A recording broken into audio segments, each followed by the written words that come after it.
আপনার পেশেন্ট বা আপনার বাড়ির লোক বা আপনার নিজে যদি সেই পেশেন্ট হন, আর যদি ক্যান্সারের ডায়াগনোসিস আপনার হাতে আসে, সেটা যেভাবেই আসুক, তার আগে একটা তো কোনো টেস্ট করা হয়েছে যেটাতে এই বায়োপসি হয়েছে, তাহলে তার কোনো একটা সমস্যা ছিল। আমরা কিন্তু আগে সেই সমস্যাটাকে নিবারণ করতে চেষ্টা করি, যে আহ, তার যে অসুবিধেটা আছে, ধরুন তার আহ, বমিতে রক্ত আসে বা ওজন কমে যাচ্ছে, সেইটা মূলত আগে আমরা প্রথমে দেখি। বায়োপসিতে যদি ক্যান্সার আসে, তার পরবর্তীকালে চিকিৎসার দরুন আমাদের যা যা পরীক্ষা করতে হবে সেইটা আমরা প্রথমে দেখি। আর চিকিৎসক হিসেবে আমরা এই সময়তে অনেক কটা পরীক্ষাপাতি করি, যেটার থেকে আমরা ক্যান্সারের উপযুক্ত স্টেজটা নির্ধারণ করতে পারবো। এই স্টেজটা জানলে তারপরেই আমরা তার উপযুক্ত চিকিৎসা কি হওয়া উচিত সেইটা নিয়ে আলোচনা করতে পারি। কোনো মানুষ একজন ডাক্তারের কাছে গেছে তার খাবার গিলতে সমস্যা হচ্ছে বলে, ঠিক আছে, তাকে তো আর কোনো অপারেশন করা হবে না, তাকে একটা পরীক্ষা করা হবে, ধরে নিন একটা এন্ডোস্কোপি করা হলো।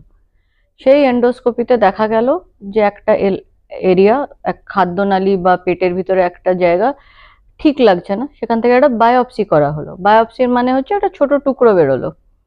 এই টুকরোটা যখন পরীক্ষা করে এলো তাতে ক্যান্সার বেরোলো। এবার এই পরিস্থিতিতে তখন আমরা পরবর্তীকালে একটা সিটি স্ক্যান বা একটা পেট স্ক্যান এইটা করব একটা স্টেজ নির্ধারণ করার জন্য। এই স্টেজটা যদি 1, 2 বা 3 হয় ধরে নিন, তাহলে আমরা ট্রিটমেন্ট একরকম ভাবে প্ল্যান করব। আর যদি ধরে নিন সেটা 4 হয়, তাহলে ট্রিটমেন্ট অন্যরকম ভাবে প্ল্যান করব। এটা হলো ক্যান্সারের চিকিৎসা। এবার যে মানুষটার খেতে সমস্যা হয়েছে সেই সমস্যাটা তো থেকে গেল, এইটার জন্যেও আমরা তখন ভাববো যে আইদার একটা রায়ালস টিউব করে তার খাদ্য রাস্তাটা আবার ক্লিয়ার করা হবে, বা একটা স্টেন্টিং লাগতে পারে, ইত্যাদি ইত্যাদি। তো ট্রিটমেন্ট দু রকমের হচ্ছে, একটা ওনার সমস্যাটার জন্য হচ্ছে, আর একটা যেটা ওনার ক্যান্সারটা আছে সেটার জন্যও হচ্ছে।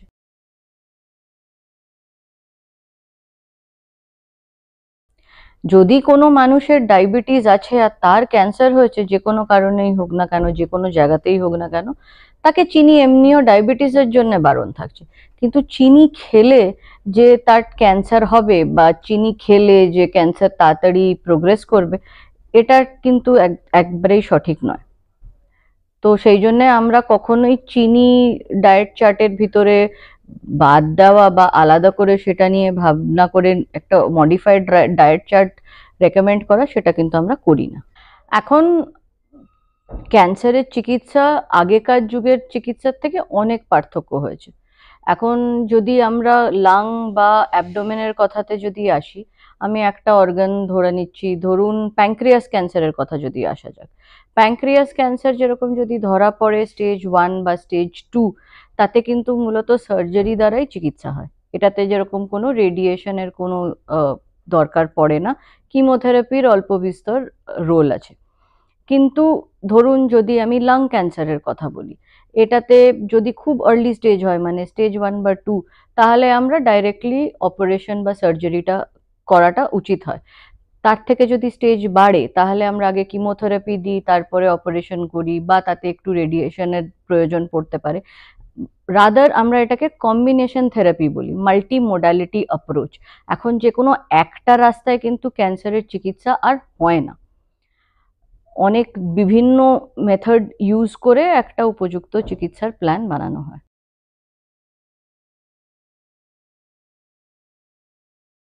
অ্যাবডোমিনাল সার্জারিতে রোবোটিকের রোল আছে, কারণ যদি আমরা রেকটামে বিশেষত যখন আমরা অপারেশন করি, বা যদি হিস্ট্রেকটমি মানে র্যাডিক্যাল হিস্ট্রেকটমি ফর ক্যান্সার সার্ভিক্স যদি আমরা দেখি, বা পেলভিসের কোনো সার্জারিতে রোবোটিক্স দিয়ে করতে সার্জনের সুবিধা হয়।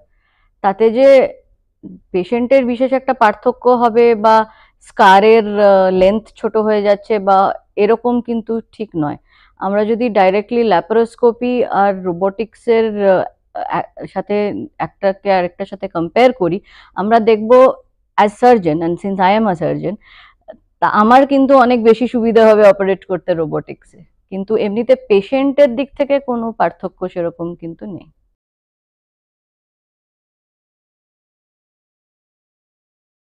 হ্যাঁ, আমরা সেই জন্যেই চিকিৎসা কিন্তু অফার করছি, যে মানুষ চিকিৎসা নিয়ে আবার তাদের পরবর্তী জীবনে নিয়ার নর্মাল লাইফ লিড করতে পারবে। এখন নিয়ার নর্মাল কথাটার মানে হচ্ছে একদম আগেকার মতন, কিন্তু সম্পূর্ণ একই নয়। এটা তো হবেই, একটা বড় অপারেশন, একটা বড় ট্রিটমেন্টের পরে কিছু লাইফস্টাইল মডিফিকেশন অ্যান্ড লাইফস্টাইল অ্যাডজাস্টমেন্টের দরকার হয়তো পড়ে, কিন্তু তারা একদম স্বাভাবিক জীবনে ফিরে যেতে পারবে, এই জন্যই আমরা কিন্তু চিকিৎসাটা অফার করছি।